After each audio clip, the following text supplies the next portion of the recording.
嗨，大家好，欢迎来到使人驾到了你不知道三国系列，我是主持人叉叉 Y， 我是金老师。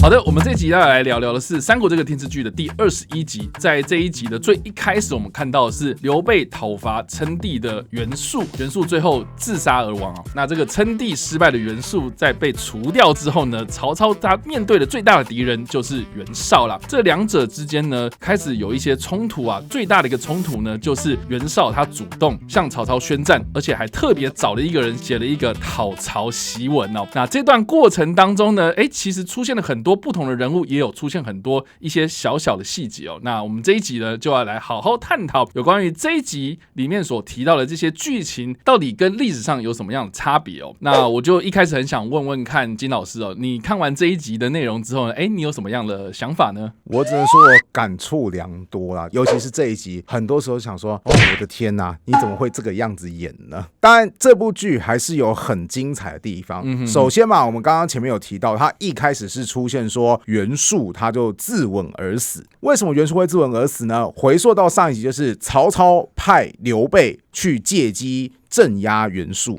那刘备在镇压完袁术之后，他其实就有点像是逃出升天了嘛。那他要自谋生路，于是接下来刘备就趁机攻打以前统治过的徐州，并且把曹操派到徐州去的刺史车胄给斩杀了。消息后来传回到曹操那边去，这个时候就出现这部剧的一个名场面了，就是陈建斌所饰演的曹操一听到说车胄阵亡的时候，他就立刻这么说：不可能！绝对不可能！那个嚣张或是那种不可置信的那种神情，不知道为什么就特别能够打动我。虽然说我觉得很浮夸。那接下来还有一段也算是名台词，他就说：车胄有8万精兵驻防徐州，8万呢！你就算是8万个馒头，刘备也得啃上半个月。怎么就这样阵亡的呢？原本前面都演得很好，但是就是这个8万人让我瞬间出戏了一下。我还以为你会讲说网络上有些人在讨论啊，当时啊应该不会有馒头这个东西嘛。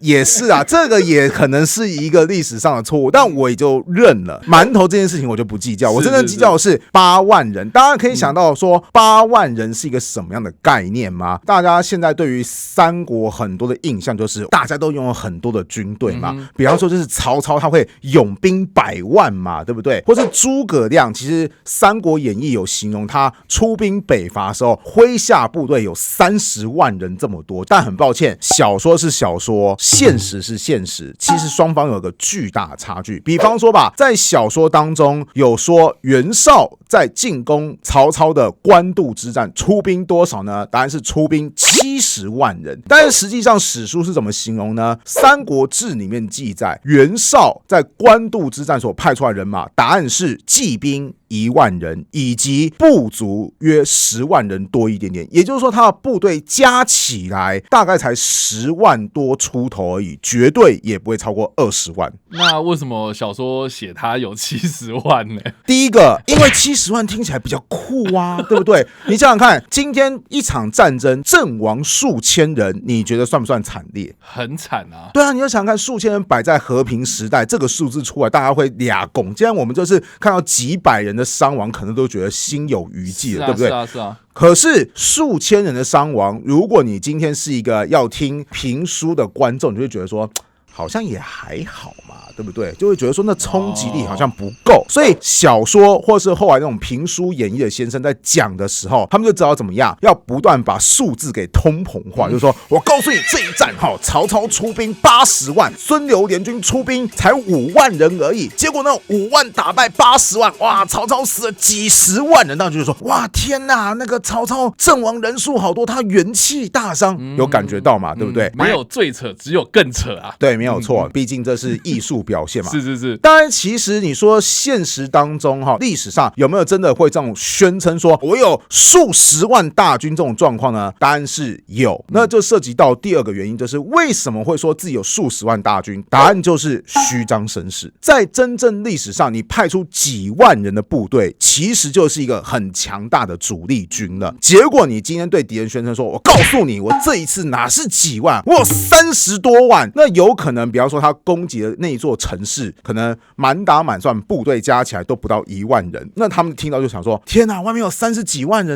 我们打得赢吗？要是打不赢，我们被屠城怎么办？那么干脆就选择怎么样？投降。对，这就叫做不战而屈人之兵，先吓吓他。对，没有错，先吓吓他。那再来，有没有可能说真的出兵到数十万人呢？答案是还是有可能，这就是第3个因素，就是你有可能加上眷属。军人他们的家人吗？没错，就是有些军人他出发的时候嘛，可能有些带兵将领就会想说，家人财产都放在后方，可能会影响士兵打仗的企图心。多提一下，通常这种军队是什么军队？就是古代那种就是农民造反的流寇部队，因为他们其实本来就是为了讨生活才落草为寇的，所以他们会很担心说啊，万一我的财产摆在后方，我后方被人偷袭了，或是我在前面拼命，结果老婆小孩跟隔壁老王跑掉了，那我就干嘛要那么拼命呢？对不对？所以这时候将领就想说，我要怎么样才能让你安心？好吧，那你家人跟着我们一起出发。比如说一个流寇，他们真正能够作战的壮丁是5万人，那我们以一家4口来算好了哈，5乘以4，可能他对外就宣称说，我有20万人哦，也的确有20万人的部队一起行动。可是到最后真正能够打仗的是谁？是那5万壮丁。一方面也是他们因为战斗力比较低，他们需要浮夸这些数字，然后来吓对方嘛。这也是有可能，就是对方可能远远看到说，哇塞，烟尘怎么那么大？哇，那旗帜怎么那么多？真的有20万人那可能就符合我们刚刚第2个讲的虚张声势，就是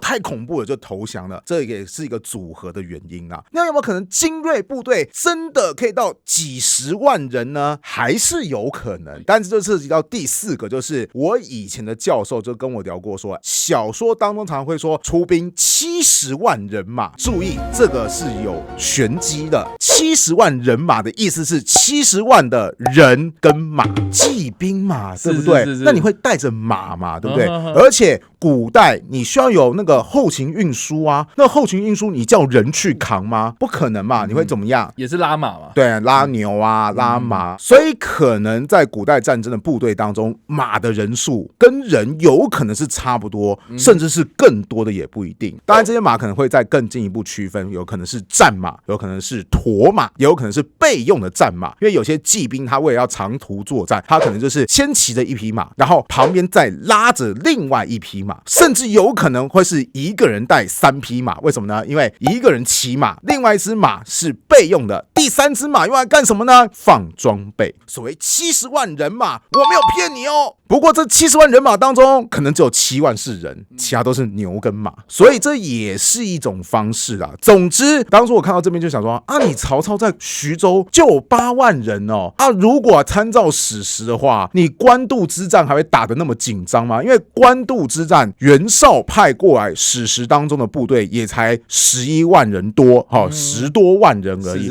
啊，你光一个徐州就有8万人可以防守，你真的遇到危机的时候，你就知道这徐州8万人怎么样，立刻回来救援啊。对啊，所以我当初看到这边就瞬间出戏了，想说，哦，你曹操好厉害哦，对，怎么突然变那么多人哈？也就难怪为什么曹操会说不可能，绝对不可能。好，我觉得真正不可能是他可能会觉得说，我在徐州怎么会有这么多人呢？不可能有8万人。对，我那天晚上才数过，结果第2天就有这么多人了，这也是可能他吃惊的原因嘛，对不对？是。我继续看这部剧，接下来随着袁术的陨落，剧情的主要焦点就变成袁绍跟曹操要展开所谓的北方霸主的争霸战啊。那袁绍当时也有点算是主动对曹操宣战，那宣战就一定要有宣战书嘛，就是你前面提到的檄文，他要请了他底下的文胆叫做陈琳写了一个讨草檄文。电视剧还演到曹操看到这个讨草檄文，第一步先夸奖说这个陈琳的文笔真的超棒的对，我底下怎么就没这样的人才？把这个檄文拿去给他的儿子，就是未来号称才高8斗的曹植说，你看看你底下怎么没有这样的人才呢？此时曹植说了一句话，瞬间又把我雷穿了他说了什么话？就是说，我已经叫我底下的门人嵇康好好研究了。我当时看到想说，说，等一下，你说的是嵇康吗？为什么我觉得说这段很雷？是因为官渡之战是发生在所谓的建安年间，嵇康这个人，我们目前的研究，虽然说他的出生年并没有在史书上有明确的记载，但后世的史学家的研究就是嵇康他的出生年最早也是建安这个年号都已经用完了2到4年之后他才出生。你哪来在官渡之战前竟然就出现？我叫嵇康来看看。怎么看？通灵哦，那肚子都还没大起来，我真的不知道要怎么可以看到他。说不定他是同名同姓啊。哦，这个样子哦，这样也说得通嘛，对不对？我了解，就好像很多人说赵子龙在长坂坡杀了7进7出，就是冲了7次吗？不是，是赵子龙杀了2个人，叫7进跟7出，是不是这个意思呢？那多提一下，为什么电视剧就一定要用这个嵇康呢？因为嵇康他在三国的末期也是一个才子，他当时已经算是那个时候文人界的偶像。为什么？因为除了文章写得好之外，人还长得特别帅，甚至他不只是文章写得好，琴也弹得特别好。当然后来啊，嵇康得罪了司马家，然后被政敌陷害，所以他后来就被处死。处死之前弹了一段琴，就说：“哎，我死之后，广陵散这个超高难度的名曲大概就要失传了，没有人可以再弹得出来了。”那这段典故很好玩，后来还被金庸先生引用到《笑傲江湖》当中。从金庸先生都特别引用这段典故，就知道嵇康在三国的历史上真的算是一个著名的才子。所以我可以理解电视剧你可能想要蹭一下嵇康，但你好歹看一下时间啊。你们蹭不对人，这样子。对啊，那时候嵇康的老爸老妈有没有结婚，我甚至都开始怀疑你到底怎么拿得出来呢？对不对？这是我看到的第2个让我出戏的瞬间。接下来嘛，曹操其实在看到这个陈琳写的檄文的时候，电视剧有形容就是说啊，我原本头很痛，结果看到他这个骂我的檄文，瞬间头都不痛了，因为这惊恐万分呐哈。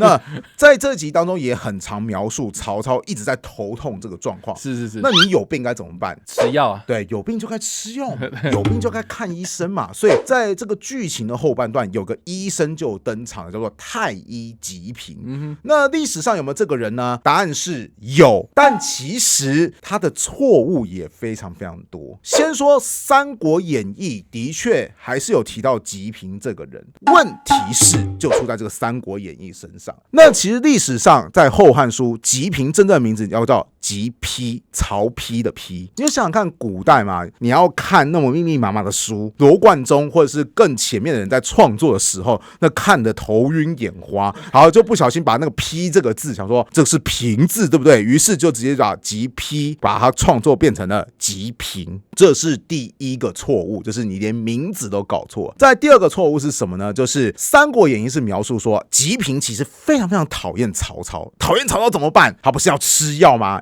我就调配毒药，姑且用丞相来形容，丞相你该吃药咯。结果一吃完我为大汉复仇了。历史上的这位吉平，或是我们用真实的名称叫吉丕好了，他有没有参与谋反曹操的行动呢？答案是有的，但他不是搞毒药谋杀，他是试图搞政治上的颠覆。事情是这个样子的，其实那已经是在曹操都已经打完官渡之战很久的一段时间了。有多久？曹操当时的大本营甚至都不设立在许都这个地方，他都已经移转到原本河北袁绍的大本营邺城了。当时有一群非常讨厌曹操，想要说要复兴汉室人，就想说我们趁着曹操不在，我们就在许都这个地方掀起暴乱。那许都现在这个地方最高的掌权者就是曹操很信任的一个部下，叫做王弼。我们就趁机发动政变，把王弼给杀死之后，许都是不是一片混乱？我们就可以趁这个混乱当中重新的拥护汉献帝，而汉献帝再想办法发布说曹操他其实是个叛臣贼子，天下人跟我一起来讨伐他。你曹操是不是就失去了所谓的政治的正统性？有可能就可以颠覆曹操挟天子以令诸侯这个状况。那大家就开始实施啊，顺便在一提实施人当中就包含这个吉丕。没想到实施，哇，这是一连串的失误。首先他们就去攻击王弼的所在。王弼当时很惨，他就一箭被射中了肩膀，然后呢，他就想说，天哪，我被射中肩膀了，赶快逃命！在大街小巷逃窜的过程当中，他就想说，我要找谁来帮助我啊？我找一个朋友来帮助我好了。那顺带一提，王弼应该是不太会看人，这个朋友是谁？就是掀起政变的领袖之一。然后等到王弼都跑到朋友的家门外，就开始叩门，就想说，赶快放我进去。结果朋友的仆人就听到外面有叩门声，就说，是不是主人已经把王弼给杀掉，有人回来了吗？然后王弼听到说什么？我以为的朋友原来才是要谋杀我的那个人吗？王弼赶快再绕跑。最后王弼总算是纠集了军队，把整个叛乱事件都给镇压下去了。当然啦，王弼操劳了这么久，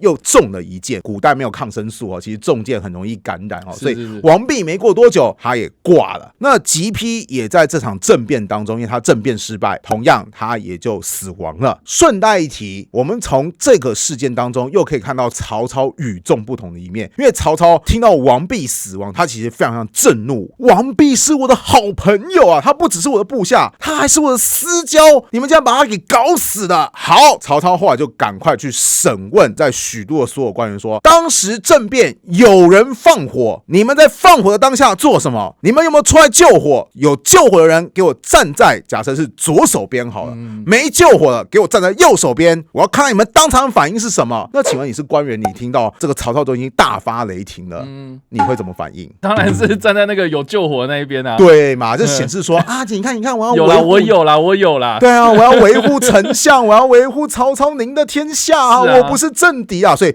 绝大多数都站在救火的那一边。结果曹操就表示说，你们没事出来救火干什么？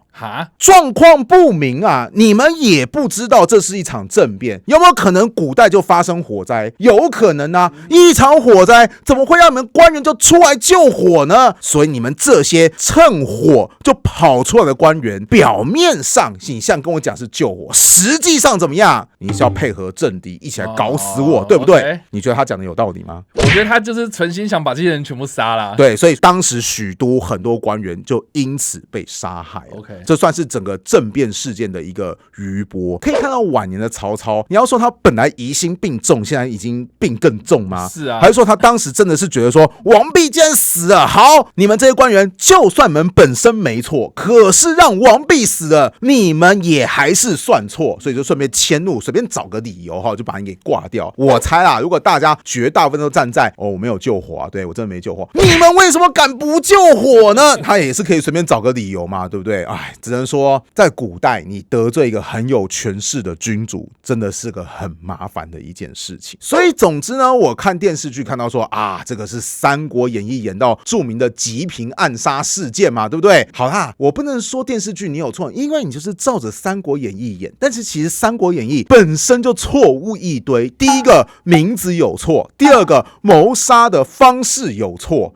算了，我也无话可说，所以我才会说我看这部电视剧很多时候都觉得感慨万千，说居然这样子演。不过你刚刚说错误很多，我觉得只有一个东西应该是蛮真实的，就是曹操的偏头痛这件事情嘛。对，历史上的曹操也真的很常头痛。那当然，为什么曹操那么容易头痛呢？大家不要忘记曹操早年他不是一开始就掌握大权他早年曾经当过什么职位？骑都尉，他是率领军队打过仗的。你在打仗的过程当中，你有可能完全不受伤吗？我们之前在讲曹操在对抗吕布的战役当中，曾经战况危急到那手掌都被烧伤了。你有没有可能在逃窜的过程当中，比方说你摔下马来，或是你曾经被受过重击，这都是很有可能发生的事情嘛。所以我怀疑那个头痛是怎么样，就是他头太常受到重击了，这是有可能的第一个原因。当然你要说哪有可能，人家毕竟是个统帅，如果那个头那么常被敲掉，他的军队是不是一天到晚都打败仗？好，那当然还有第二个原因，就是精神压力上。你就想想看，曹操时常要面对事业上甚至是生命当中的危机，长时间处在那个高压力的情况下，又有可能就是因为精神的关系干扰到他的生理，让他常常会有那种偏头痛的状况。总之曹操是真的有这个偏头痛的状况，以至于他还请了三国时代最有名的神医，知道是谁吧？华佗对，请他过来医治。华佗当时处理的方式就是帮他针灸，针灸完之后就说说你这个啊不是马上可以好的因为你这个病况太严重了。但是如果有好医生在的话，可以帮你延缓状况，也可以让你增加寿数，就是说你不至于病况危及的太多，让你就是折寿这个意思。是，听起来很不错嘛，对不对？听起来他在夸自己就是那个名医这样。对，其实你会发现华佗这个人很常隐形的夸自己是名医。当初他不是有去救援那个吃生鱼片的陈登吗？陈登对，他不是也有说吗？你这个病啊，如果没有良医在旁边啊，我看很危险是3年之后你就会旧疾复发。对，结果后来3年之后果然旧疾复发。那时候华佗你又偏偏不在他旁边，所以其实华佗这个人的个性可能没有大家想象中的那么的友好，他是可能会有一点臭屁的那种人。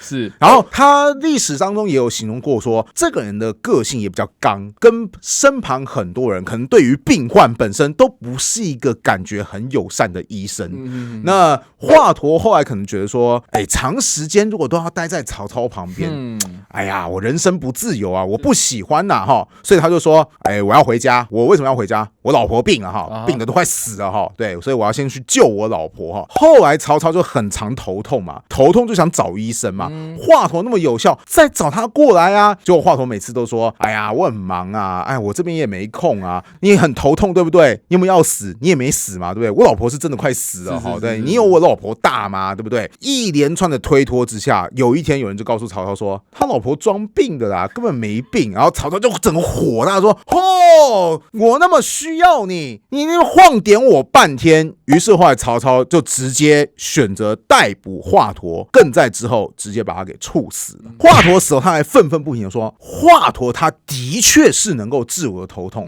但为什么他一天到晚都不治好我的头痛？他就是个小人他故意的，对，让你一直痛，让你不舒服啦，所以他才可以一直看医生，一直看医生。有这个理论，这个蛮合理的对啊，然后我又是那么有权威的人物，他掌控了我的头痛，等于掌控了我这个人的权势啊，小人一位。现在我把他杀了，的确他有可能治好我，但你觉得以他这种小人的个性，他就真的会治好我吗？就是在合理化说，我杀华佗，他戏后啊，他应该啊，因为他这个人图谋不轨啊，所以后来《三国演义》有把这段给强化。《三国演义》是说，华佗跟曹操讲说，哎呀，你这个偏头痛的原因啊，是因为你的头里面当中啊有那个病根存在，那要怎么样治理呢？开脑嘛，对，开颅手术。我那时候长大一点看《三国演义》看到这段说，哇塞，华佗提出来一个超级先进的理念，开颅手术，这是什么中国医学史上的先进传说？对，所以那个什么曹操就说，我的天哪，你拿着斧头哪是劈开我脑门啊，你是要劈死我吗？你给我去死！好，以此强化曹操这个人疑心病很重，然后强调说，你看华佗这个人有多么的神奇，竟然还可以做到开颅手术。但是实际上史书没有那么夸张，史书就是华佗的确可能有机会医好曹操，但他医好曹操的方式主要是靠针灸。当然有没有其他医疗方式？华佗后来也过世了，而且他本来就没有很想要继续治疗曹操，我们就不得而知了哈。可是你话不能这样讲啊，说不定他真的医术很高超，毕竟他之后有帮关羽刮骨疗伤嘛。这又是小说制造的另外一个盲区历史的关羽有没有刮骨疗伤？有，但是在关羽的传记当中，只有说找来一个医生，然后医生说，哎呀，你这个手术我要帮你刮骨那可能就是会很痛，你要注意一下。然后关羽就说，哎呀，我完全不 care 这些。后来在医生做这个刮骨的动作的时候，那个关羽就谈笑自若。注意整个过程当中有没有说医生是华佗？他没有讲医生是谁。对，所以那个华佗刮骨疗伤其实就是一个小说的笔法，就是要来医治未来的关圣帝君那这个人怎么可以是个普通人呢？三国时代谁最有这个知名度？都是华佗啦，所以才把他两个东西衔接在一起。好，那我们刚刚说了那么多有关于这一集的一些相关内容啦，我们可以知道说其实有蛮多错误误的嘛。是，那我就蛮想问金老师，你觉得为什么这出电视剧要这样子编排呢？其实我觉得不能把所有锅都给扣在电视剧当中，就好像我刚刚说啊，像那个极评是《三国演义》本身就有这样子写，是。那当然，这个新三国它一定有大量参考《三国演义》这部传唱度极高的优秀小说嘛，对不对？所以我不会怪电视剧。那你说我会说啊，那《三国演义》一天到晚乱编历史啊，那个真的写得很烂。是，如果你预先告诉我说它是历史小说，小说就是创作嘛，对不对？是啊。那我就会觉得说，你本来就是文学创作要好看，就好像我刚刚讲的，如果要写说今天双方各带领几千人 PK， 听起来不过瘾，所以你要把它膨胀成双方各带领几十万人马 PK。好，我可以理解，因为大家要听得爽。好，或者是说，你在让不该出现的人出现在那个历史场合当中，比方说你刚刚问的嘛，华佗突然跑去帮关羽刮骨疗伤，那个时候华佗说不定早就已经死掉了。是啊。对，我就会觉得说，好啦，我也可以理解啦，增加一点传奇性，或是让大家听了会觉得说，哇，这不是我们平常耳熟能详那个妙手回春的华佗吗？就可以建立起来。不然的话，你要凭空塑造一个优秀的医生的人设，那还要花很多功夫或很多篇幅。所以当你跟我说它是小说，它是电视剧的时候，其实我会说啊，所有改编只要它好看，我就给过。但是不好意思，毕竟本人是历史系出身，好看我给过，不代表我过程当中就觉得说啊没问题，我还是会觉得说，哎呀不行啊，历史不是这个样子啊，很容易误导观众的。但没办法，谁叫你是创作作品呢？好吧，只好给过。我最不能接受的是什么？就是有人如果拿着虚构作品说，我这个是依照正史写下来的情节，那我就会说，你搞屁呀！既然是正史，既然是历史，它就有所谓的历史事实。是，你无论如何是不可以违反历史事实的哈。所以你越强调你是历史的时候，我就会越认真；但你越强调你是创作的时候啊，我就越容许你放飞自我。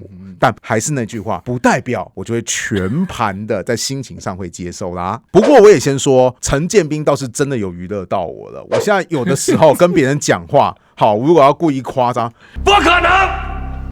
绝对不可能，不可能，绝对不可能！我还是很爱这一段的啦。